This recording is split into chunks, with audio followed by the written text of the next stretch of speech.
Pada usia 5 tahun, kamu berguru di Gunung Longhu. Pada usia 9 tahun, kamu mewarisi jubah ungu dari gurumu. Pada usia 10 tahun, kamu telah menguasai seni 5 petir. Bahkan Raja Hantu pun berlutut memanggilmu ayah. Pada usia 17 tahun, kamu sendirian berhasil menundukkan semua keanehan di Kekaisaran. Namun, pada ulang tahunmu yang ke-20, kamu dijatuhi hukuman penjara seumur hidup. Hanya karena sekelompok turis yang tidak mendengarkan peringatan, telah membuka segel yang menyimpan banyak keanehan. Akhirnya, mereka menjadi santapan para monster besar. Kekaisaran menyalahkanmu dan membawamu ke pengadilan. Namun, melihat keputusan itu, kamu tidak marah. Malah terlihat sangat senang. Kalau kalian punya asosiasi pejuang dan biro keanehan, mulai sekarang jangan datang lagi padaku untuk mengatasi keanehan. Di ruang pengadilan saat ini, kamu melihat wajah-wajah yang mendesak dan memojokkanmu, dan tidak bisa menahan tawa. Selama 10 tahun keanehan melanda. Demi perdamaian Kekaisaran Luoyin, kamu diam-diam membunuh banyak keanehan. Kamu bahkan mendirikan 7 menara penjaga keanehan, dan mengurung semuanya di dalam 3 gunung tinggi, di Kekaisaran Luoyin, dijaga siang dan malam.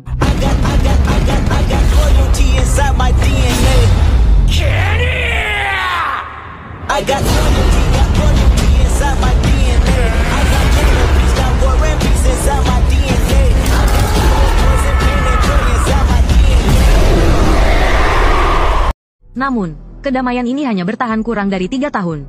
Orang-orang perlahan mulai melupakan ketakutan yang pernah dikuasai oleh keanehan. Mereka bahkan dengan bangga mengatakan, kami punya asosiasi pejuang dan biro keanehan. Kamu tidak diperlukan memikirkan hal ini. Kamu langsung merobek penyamaranmu dengan nada dingin. Mulai sekarang, aku tidak akan peduli lagi dengan urusan di luar Gunung Longhu. Setelah mendengar ini, ketua pengadilan memukul meja dengan keras. Zhang Fan, aku tidak menyangka sikap pengakuan dosamu sangat buruk. Pengadilan ini menjatuhkan hukuman kepadamu 2 tahun tahanan rumah di Gunung Longhu. Tanpa izin, kamu tidak boleh meninggalkan gunung. Pada saat yang sama, persidangan ini sedang disiarkan langsung di berbagai platform. Ketika melihat Zhang Fan dihukum sesuai hukum, suara keadilan membanjiri layar siaran. Kerja bagus, orang seperti Zhang Fan harus dihukum berat. Dia iblis yang memakan orang tanpa sisa. Sementara itu, di kursi penonton, Ketua Asosiasi Pejuang, Li Changshan, menyilangkan tangan dengan senyum di wajahnya. Sebelumnya, aku selalu tertindas oleh auramu. Sekarang, asosiasi pejuang kami. 1 hari kemudian, di tepi tebing Gunung Longhu, kamu melihat aliran sungai yang mengalir perlahan. Di kejauhan, dengan hati yang campur aduk. Setelah 10 tahun berjuang melawan keanehan dengan susah payah, akhirnya kamu merasa bebas. Namun, pada saat itu, suara mekanik yang familiar terdengar di kepalamu, memeriksa bahwa tuan rumah telah berkontribusi besar. Sistem hadiah lokasi Descartes sedang mengikat. Lakukan Descartes di lokasi yang ditentukan. Untuk mendapatkan hadiah Descartes, lokasi Descartes kali ini, Gunung Haituo. Setelah berhasil, hadiahnya adalah pil peningkatan tingkat. Dapat membantu tuan rumah mencapai tingkat transendensi. Mendengar ini, kamu terkejut. Tingkat transendensi, pada usia 11 tahun, kamu telah mencapai tingkat pencerahan langit. Sudah menjadi yang terkuat di alam semesta ini. Namun tingkat di atas pencerahan langit, tidak pernah kamu dengar atau bayangkan sebelumnya. Setelah berpikir sejenak, kamu memutuskan untuk pergi ke Gunung Haituo. Sementara itu, di Gunung Baima, seorang pria berpakaian merah dengan tubuh membusuk, mengeluarkan bau busuk yang menyengat, tiba-tiba membuka matanya. Dalam pandangannya terlihat secercah keanehan. Apa yang terjadi kali ini? Begitu banyak ahli yang datang. Apa yang diinginkan manusia? Tidak benar. Jiang Chen dengan cermat mengamati sekeliling. Yang membuatnya terkejut adalah dia tidak merasakan aura mengerikan darimu. Hal ini membuat Jiang Chen merasa bersemangat sekaligus waspada. Sebagai makhluk aneh di tingkat ke-8 transformasi langit, dan nenek moyang zombie, selama bertahun-tahun kebangkitannya, dia belum pernah bertemu lawan. Namun, karena seni 5 petirmu, dia hampir mati di tanganmu. Dia bahkan disegel olehmu di Gunung Baima, bersama puluhan ribu makhluk aneh lainnya, terkurung di gunung yang sempit ini. Selama 3 tahun terakhir, hampir setiap hari, kamu datang untuk memperkuat segel, mencegah dia dan yang lainnya melarikan diri. Namun, sejak 2 hari lalu, dia tidak lagi melihat kehadiranmu. Hal ini membuatnya sangat curiga. Sementara itu, di luar gua Gunung Baima, King Deng DS bersama banyak biksu dan wartawan media sedang berdiri di sana. Dengan kepercayaan diri pada kekuatan transformasi dewanya, King Deng DS, yang ditugaskan oleh Kekaisaran, datang untuk memeriksa situasi makhluk aneh. Dengar-dengar, Gunung Baima menyegel banyak makhluk aneh yang menakutkan. Apakah benar bahwa biara kalian akan menjaga makhluk aneh di sini di masa depan? Tanya seorang influencer muda. Mendengar itu, King Deng DS dengan tenang menjawab, memang ada makhluk aneh di sini, tapi jauh dari yang dilebih-lebihkan oleh Zhang Fan. Hanya beberapa arwah liar kecil, yang tidak bisa menjadi ancaman besar. Aku akan menempatkan 3 biksu tingkat langit mengamati, untuk berjaga di sini secara permanen, ditambah dengan pengawasan harian dariku. Tidak akan ada masalah yang muncul. Pernyataan King Deng DS ini segera memicu antusiasme di ruang siaran influencer muda. Fatian, Faiyuan, Fasiang, kalian bertiga ikut bersamaku untuk memeriksa segel yang ditinggalkan Zhang Fan sebelumnya. Setelah berkata demikian, 4 biksu tersebut mulai menaiki tangga batu curam menuju lereng Gunung Baima. Setelah memastikan lokasi segel keanehan, dia segera membawa 3 muridnya ke depan jendela gunung itu. Di luar jendela gunung terdapat deretan pilar batu yang rapi, dililit rantai besi yang sudah berkarat. Rantai besi itu penuh dengan simbol-simbol HS yang tertempel rapat. Dari dalam jendela gunung terdengar suara jeritan memilukan yang bergema. Inilah segel Zhang Fan, katanya. Dia menggunakan segel ini untuk mengurung keanehan di dalam gunung ini. King Deng DS tidak bisa menahan tawa. Buka segel anak nakal Zhang Fan ini untukku. Mendengar ini, Fatian dan ketiga biksu lainnya saling bertukar pandang tetapi tidak berani bertindak. King Deng DS menghela napas. Dalam hati dia mengeluh bahwa para biksunya sangat pengecut. Bukankah ini hanya sekumpulan arwah liar? Kalau mereka berani keluar, aku akan mengirim semuanya ke neraka. Lagi pula, ajaran Buddha kami memiliki metode segel yang jauh lebih efektif dibandingkan trik murahan para Taois ini. Setelah selesai berbicara, King Deng DS segera duduk bersila di tanah dan mulai melafalkan mantra dengan mulutnya. Melihat hal itu, Fatian dan lainnya juga ikut duduk bersila, meniru gerakan gurunya dan mulai melafalkan mantra. Tiba-tiba, banyak tulisan emas muncul, berputar-putar di sekitar mereka. Tulisan-tulisan itu dengan cepat membentuk patung Buddha emas di depan gunung. Sementara itu, di dalam gua gunung, Jiang Chen mendengar suara dari luar, dan dia menyeringai dengan senyum menyeramkan. Dari percakapan di luar, dia tahu bahwa kamu telah digantikan. Yang menggantikanmu adalah beberapa biksu botak yang lemah. Rasa gembira langsung memenuhi hati Jiang Chen. Selama kamu tidak memperkuat segel, tidak lama lagi dia akan bisa memimpin pasukan makhluk aneh keluar. Sepertinya Zhang Fan telah bentrok dengan manusia itu, kata Raja Wajah Hantu dengan penuh semangat di belakang Jiang Chen. Jika kita berhasil menghancurkan segel, dan Zhang Fan tidak peduli lagi dengan manusia itu, siapa yang bisa menghentikan Raja? Mendengar ini, Jiang Chen tertawa semakin terbahak-bahak. Manusia bodoh ini, tanpa Zhang Fan, siapa yang bisa melindungi kalian? Masa kalian akan mengandalkan biksu botak ini? Jiang Chen juga memperhatikan segel Buddha emas yang dibuat oleh King Deng DS. Dia hampir tertawa terbahak-bahak. Segel Buddha emas ini bahkan mungkin tidak bisa menahan makhluk aneh tingkat langit mengamati. Yang aku takuti hanyalah 3 segel yang ditinggalkan olehmu. Guru memang luar biasa, jauh lebih hebat dibandingkan Zhang Fan. Zhang Fan hanya suka pamer kehebatan. Mendengar pujian para biksu kepadanya, King Deng DS mengelus janggutnya. Merasa sangat puas, dia segera memerintahkan para biksu untuk melepaskan rantai besi dan merobek semua simbol jimat. Setelah beberapa jam, mereka selesai. Namun tidak ada yang aneh terjadi. Tampaknya Buddha emas berfungsi dengan baik, kata King Deng DS dengan wajah puas. Sementara itu, di dalam gunung, Jiang Chen merasakan penghalang segel yang jauh lebih lemah dari sebelumnya. Hal itu membuatnya sangat gembira. Matanya hampir keluar dari rongganya. Di atas kepalanya, ribuan makhluk aneh juga mulai gelisah. Tiba-tiba Jiang Chen berbicara dengan suara menggelegar. Penguasa kota roh jahat, aku akan membantumu keluar, hancurkan dunia manusia. Pada saat yang sama, seorang influencer muda memanjat ke puncak gunung. Di atas platform puncak, dia melihat sebuah batu nisan dengan ukiran seorang wanita cantik berbusana kuno. Di batu nisan itu terdapat 2 jimat HS yang berkibar tertiup angin. Meski angin di puncak gunung sangat kencang, jimat itu tetap tidak lepas. Namun, demi konten viral, influencer muda itu mengulurkan tangan untuk mencabut jimat itu. Setelah menunggu beberapa saat dan tidak terjadi apa-apa, dia turun dari gunung dengan santai. Namun, tak lama setelah dia pergi, mata wanita cantik di batu nisan hitam itu tiba-tiba berkilat. Pupil matanya seketika berubah menjadi merah darah. Tak lama kemudian, malam tiba. King Deng DS sudah pergi, meninggalkan 3 biksunya yang berjaga di tempat itu. Sementara itu, di kaki gunung, seorang wanita cantik berjalan di hutan gelap dengan tangan menyilang di dada. Lingkungan yang menyeramkan membuatnya terus mengeluh. Biksu sialan, benar-benar liar, memilih tempat hancur ini di malam hari. Namun, sebelum dia selesai bicara, tiba-tiba sebuah bayangan merah muncul di depannya. Tubuhnya memancarkan aura dingin yang tebal. Melihat itu, wanita tersebut langsung berbalik untuk lari. Namun karena terlalu panik, dia tersandung dan jatuh ke tanah. Bayangan merah dengan payung biru itu, seperti hantu, dalam sekejap sudah di hadapannya. Dengan mulut besar penuh darah, bayangan itu menggigit tubuh wanita itu. Tak lama kemudian, bayangan merah itu melihat ke tanah. Hanya tersisa pakaian wanita penuh darah, dan tersenyum lebar. Dia memikirkan bagaimana 3 tahun lalu, dia disegel di puncak gunung Baima olehmu. Bahkan dalam mimpi, dia tak pernah menyangka bisa dibebaskan suatu hari nanti. Namun, memakan 1 orang saja jelas tidak cukup. Di depan gunung, Biksu Fatian mulai merasa aneh, karena wanita itu belum kembali begitu lama. Setelah memberikan beberapa instruksi kepada murid-muridnya, dia turun gunung sendiri dengan membawa senter. Namun, saat dia sampai di tengah jalan, Dia melihat seorang wanita berbaju merah, berdiri di bawah pohon pinus, menatapnya tajam. Guru, ini aku sudah menunggumu lama sekali. Wanita itu berkata dengan senyum menggoda pada Fatian. Mata wanita itu tiba-tiba memancarkan cahaya merah. Ketika Fatian bertemu pandang dengannya, tubuhnya langsung bergetar. Dia merasa seperti tubuhnya, seperti ada api yang membakar dalam tubuhnya. Dia dengan kasar menerkam dan merobek pakaian merah wanita itu. Di bawah pakaian merah itu ternyata adalah kulit busuk, berwarna merah darah, penuh ulat-ulat merayap. Bau busuk yang menusuk langsung menyeruak.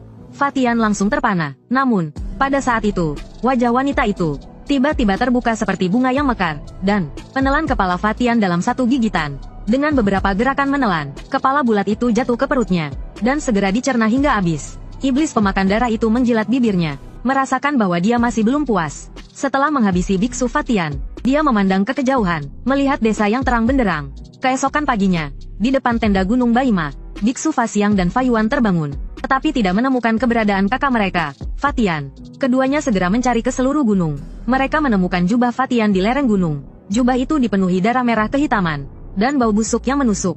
Mereka langsung menduga bahwa ini pasti ulah makhluk aneh. Sebagai biksu yang hanya tahu berdoa, ilmu mantra mereka tidak cukup untuk menghadapi keanehan itu. Dengan ketakutan, mereka segera kembali ke biara Chanyin untuk melapor kepada guru mereka. Namun, ketika mereka tiba, mereka mendengar kabar bahwa semalam, desa di dekat Gunung Baima telah diserang makhluk aneh, dan puluhan penduduknya tewas. Mereka sangat terkejut. Mereka segera melaporkan kejadian kematian kakak mereka, Fatian, kepada guru mereka. Mendengar laporan itu, King Deng DS, makhluk aneh itu telah membunuh Fatian. Sementara itu, di Gunung Longhu, kamu sedang melesat cepat dengan berdiri di atas pedang terbang, melintasi pegunungan terjal di Gunung Longhu. Setelah beristirahat kemarin, kamu bersiap untuk pergi ke lokasi Descartes yang diberikan sistem. Namun, tepat saat kamu hendak pergi, dari kejauhan, suara dingin tiba-tiba terdengar.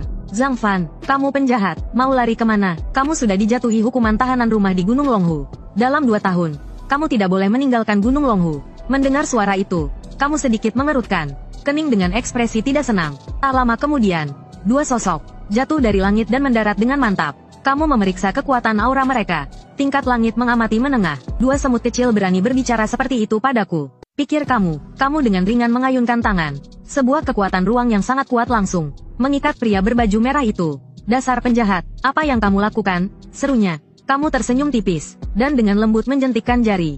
Kekuatan ruang itu langsung meledak di tubuh pria berbaju merah itu. Dalam sekejap, tubuhnya berubah menjadi kabut darah. Aku sangat tidak suka nada bicaramu tadi. Katamu dingin. Aku sudah memilih untuk mengasingkan diri, dan tidak lagi peduli urusan duniawi. Apakah kamu pikir aku masih akan bersabar denganmu? Melihat temannya tewas mengenaskan, pria berbaju putih terjatuh ke tanah karena ketakutan. Zhang Fan, kamu telah membunuh orang. Aku akan melapor ke Tuan Kota dan Kanselir, biar mereka menghukum kamu. Mendengar itu, kamu hanya mengernyitkan kening sedikit. Pikir, omongannya memberi alasan bagus untukku bertindak. Silakan turun dan melapor. Kamu mengulurkan satu jari, dan seberkas cahaya merah meluncur dari ujung jarimu, menembus kepala pria berbaju putih itu dalam sekejap. Tubuh pria itu jatuh ke tanah dengan suara gedebuk, dan api merah segera membakar seluruh tubuhnya, meninggalkannya menjadi abu. Setelah menyelesaikan 2 orang itu, kamu tiba di perbatasan Kekaisaran Luoyin. Dengan satu pukulan, kamu menghancurkan penghalang pertahanan yang sebelumnya kamu buat untuk Kekaisaran, lalu terbang menuju kota Haituo.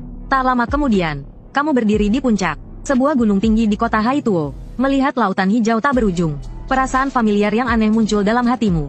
Hadiah berupa 1 pil peningkatan tingkat. Suara sistem menarikmu kembali dari lamunan.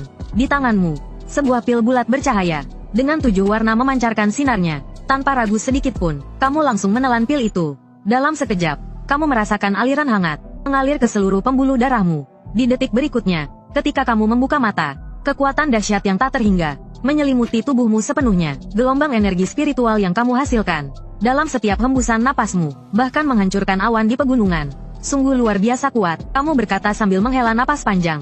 Merasakan kekuatan yang begitu dominan di tubuhmu, kamu merasa, hanya dengan satu pikiran saja, kamu bisa dengan mudah membunuh seorang ahli puncak tingkat transformasi langit. Dan saat ini, kamu telah mencapai tingkat transendensi. Setelah meninggalkan Gunung Haituo, kamu berjalan di kota asing ini.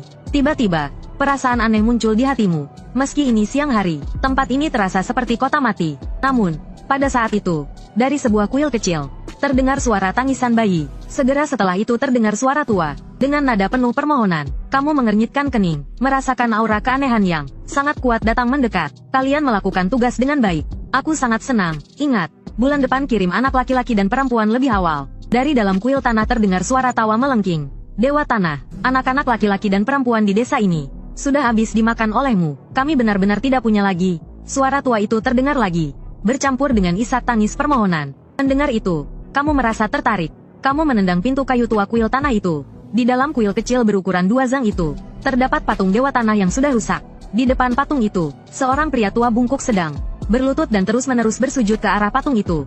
Di depan pria tua itu, ada sepasang anak laki-laki dan perempuan yang terbungkus kain. Lihat itu, kamu menggunakan energi spiritual untuk memindai kuil dan langsung melihat seekor makhluk aneh berbentuk kera yang bersembunyi di belakang patung. Keluarlah untuk menerima kematianmu. Kata-kata yang kamu ucapkan dengan tenang mengandung tekanan luar biasa. Makhluk aneh berwarna hitam yang bersembunyi di belakang patung itu tampak ketakutan. Makhluk itu terkejut. Tuan Taois, saya tidak bermaksud menyinggung. Kita tidak punya dendam. Saya mohon ampuni nyawa saya. Makhluk hitam itu menyadari dirinya tidak bisa melawanmu, lalu berlutut memohon ampun. Kamu mendengus dingin, mengangkat satu jari, dan menggambar di udara dengan ringan. Seketika, kekuatan besar menyapu ruang sekitarnya, menghancurkan makhluk hitam itu menjadi serpihan. Tidak ada Dewa Tanah di sini, hanya makhluk aneh yang kuat. Setelah dengan mudah mengalahkan makhluk itu, kamu berkata dengan tenang. Melihat itu, pria tua langsung berlutut di depanmu dan bersujud. Penyelamat kami yang besar. Menurut pria tua itu, Dewa Tanah ini datang ke desa mereka 3 tahun lalu. Saat itu, dia membunuh setengah pemuda dari desa-desa di sekitarnya. Kemudian, karena permohonan terus-menerus, Dewa Tanah mengubah kebiasaannya menjadi memakan sepasang anak laki-laki dan perempuan setiap bulan. Selama bertahun-tahun, entah sudah berapa anak yang menjadi korbannya. Dari pria tua itu, kamu juga mengetahui bahwa seluruh kekaisaran Yan Huang penuh dengan makhluk aneh. Bahkan orang terkuat di negara ini hanya mencapai tingkat langit mengamati, yang tidak cukup untuk melawan makhluk-makhluk itu. Mendengar hal itu, kamu tidak bisa menahan diri untuk terkejut. Kemudian, pria tua itu membawamu untuk bertemu dengan wali kota, karena undangan tulus dari wali kota. Di sisi lain, Kekaisaran Luoyin, King Deng DS memimpin 7 hingga 8 ahli tingkat langit mengamati, yang sedang bersiap untuk membasmi makhluk aneh. Untuk menciptakan sensasi, dia bahkan meminta media untuk meliput dan menyiarkan langsung seluruh proses. Tujuannya adalah agar rakyat mengetahui kehebatan biara Chan Yin. Jumlah penonton siaran langsung bahkan mencapai lebih dari 1 juta orang. Saat ini adalah malam hari. Di sebuah desa dekat Gunung Baima, King Deng DS berjalan di depan, diikuti oleh beberapa ahli dari Biro Pengendalian Makhluk Aneh dan Asosiasi Petarung, serta 2 jurnalis yang meliput dan menyiarkan langsung dari lokasi. Aku sudah memasang formasi untuk menjebak makhluk aneh dalam radius beberapa kilometer, kata King Deng DS dengan penuh percaya diri. Mendengar itu, para ahli mulai bergerak ke berbagai arah sesuai instruksi King Deng DS. Wajah mereka dipenuhi semangat dan antusiasme, berharap bisa membunuh makhluk itu sendiri, karena sang kanselir telah menjanjikan hadiah besar. Siapa yang bisa membunuh makhluk itu akan mendapatkan hadiah 10 juta rubel. Hadiah itu membuat semua orang bersemangat. Namun, di tengah kerumunan, 2 jurnalis yang sedang meliput berjalan di belakang. Tiba-tiba, seekor makhluk aneh besar berwarna merah dengan gigi tajam melompat ke arah wartawan wanita dan menjatuhkannya ke tanah. Makhluk itu mulai menggigit tubuhnya dengan rakus. Tiba-tiba, terdengar teriakan memilukan. Penonton siaran langsung terkejut dan terpana. Semua orang penuh dengan keterkejutan dan ketakutan. Tidak lama kemudian, Bloodthirsty Demon selesai bermain-main. Dia menggigit leher wanita itu dan menelan kepalanya. Setelah hampir melahap seluruh tubuh wanita itu, Bloodthirsty Demon melompat ke arah seorang pria yang sedang membawa kamera. Sialan, tolong, DS, cepat bertindak. Tiba-tiba, sosok berwarna emas melesat ke depan. Amitabha, berani sekali kamu. Hari ini aku sendiri yang akan mengirimmu ke neraka. Melihat biksu tua yang botak itu, Bloodthirsty Demon tampak sedikit takut. Biksu tua, kamu pikir kamu sehebat itu? Tanpa Zhang Fan, apa yang bisa kamu lakukan? King Deng DS mendengus dingin dan hendak menyerang. Namun, Bloodthirsty Demon tiba-tiba berubah menjadi genangan darah dan menyerap ke dalam tanah, menghilang tanpa jejak. King Deng DS tercengang. Dia tidak menyangka makhluk itu begitu licik. Di sisi lain, 2 ahli dari Asosiasi Petarung duduk di atas batu biru, merasa bosan. Mereka telah mencari di radius beberapa kilometer, tetapi tidak menemukan jejak makhluk itu. Mereka berpikir mungkin makhluk itu sudah dibunuh oleh orang lain. Tiba-tiba, pria parubaya itu pupilnya mengecil. Dia melihat genangan darah merah menyapu ke arah pemuda di dekatnya. Di belakangmu, cepat hindari. Kata-katanya baru saja keluar, pemuda itu langsung diterkam oleh Bloodthirsty Demon, dan lehernya digigit sampai putus. Setelah itu, makhluk itu langsung menyerang pria parubaya. Hanya dalam beberapa serangan, kedua orang itu telah menjadi mayat dingin. Mereka benar-benar terlalu lemah. Dia sama sekali tidak menyangka bahwa meskipun berada di tingkat langit mengamati, Manusia-manusia ini begitu mudah dikalahkan. Bahkan tidak sebanding dengan satu helai rambutmu. Namun, pada saat itu, biksu botak yang sangat dibencinya muncul kembali. Makhluk itu langsung merasa sangat kesal. Melihat mayat-mayat di tanah, Kingdeng DS langsung marah besar. Makhluk keparat, kau mencelakai muridku, dan membunuh begitu banyak orang. Hari ini aku akan mengirimmu ke akhirat. Mendengar itu, Bloodthirsty Demon tertawa mengejek. Hanya denganmu, biksu bau ini, omonganmu bahkan lebih bau dari mulutku. Mendengar itu, Kingdeng DS menjadi sangat marah. Dia mengulurkan tangannya, dan sebuah tongkat Buddha langsung muncul di tangannya. Dia mulai melantunkan mantra. Di udara, tulisan mantra dan jimat mulai muncul. Segera mengurung Bloodthirsty Demon. Pergilah ke neraka. Ujung tongkat Buddha Kingdeng DS memancarkan cahaya emas yang langsung menembus tubuh Bloodthirsty Demon. Pada saat yang sama, tulisan mantra yang mengelilinginya langsung meledak. Boom! Bloodthirsty Demon langsung hancur dan menghilang menjadi genangan darah. Melihat itu, Kingdeng DS tertawa terbahak-bahak. Begitu saja, kau makhluk jahat. Pergilah, mendalami dosamu di neraka. Namun, pada saat itu, sebuah tangan berdarah tiba-tiba muncul dari tanah dan mencengkeram pergelangan kaki Kingdeng DS. Kingdeng DS langsung terkejut. Wajahnya penuh ketidakpercayaan. Suara Bloodthirsty Demon perlahan bergema di telinganya. Biksu, kau mungkin melukaiku, tapi setelah beberapa hari pemulihan, aku akan kembali keluar. Dengan kemampuan seperti ini, kau pikir bisa membunuhku? Tanpa Zhang Fan, apakah kau pikir dirimu cukup kuat? Hahaha. Bloodthirsty Demon tertawa terbahak-bahak. Dulu kau hanya bisa menyegelnya. Seorang biksu bodoh ingin membunuhnya? Itu hanya mimpi bodoh. Di detik berikutnya, tangan berdarah yang mencengkeram pergelangan kaki Kingdeng DS tiba-tiba menghilang. Suara itu juga terhenti secara mendadak. Kingdeng DS berdiri terpaku di tempatnya. Keningnya dipenuhi keringat dingin. Dia sama sekali tidak menyangka bahwa makhluk itu begitu sulit dibunuh. Sudah terkena serangan penuh kekuatannya, tetapi tetap tidak mati dan berhasil melarikan diri. Saat pikirannya sedang berputar, rombongan besar tiba di tempat itu. Ketika semua orang melihat mayat, dua ahli tingkat langit mengamati di tanah. Wajah mereka dipenuhi keterkejutan. DS, bagaimana dengan makhluk itu? Kingdeng DS menarik napas panjang dan menekan kegelisahannya sebelum menjawab. Makhluk itu sudah kubunuh. Mendengar bahwa makhluk itu sudah terbunuh, semua orang di tempat itu akhirnya menghela napas lega. Pada konferensi pers keesokan harinya, Wali Kota Lin Sanfeng dengan tegas berjanji bahwa tidak akan ada lagi insiden makhluk melukai orang. Semua segel yang telah dipasang akan dilepas dan diganti dengan segel baru. Seluruh negeri Luoyin bersorak kegirangan. Namun, pada malam itu, di Baima Mountain, sebuah makhluk humanoid besar seukuran kuil, dengan tubuh mengeluarkan asap hitam, berdiri di tepi tebing. Evil Spirit God of Land membuka mulutnya dan tertawa dengan suara menyeramkan. Aku bebas, aku akan membunuh mereka semua. Suka dengan cerita ini? Jangan lupa klik tombol like, komen, share dan subscribe. Nantikan cerita seru lainnya. Terima kasih.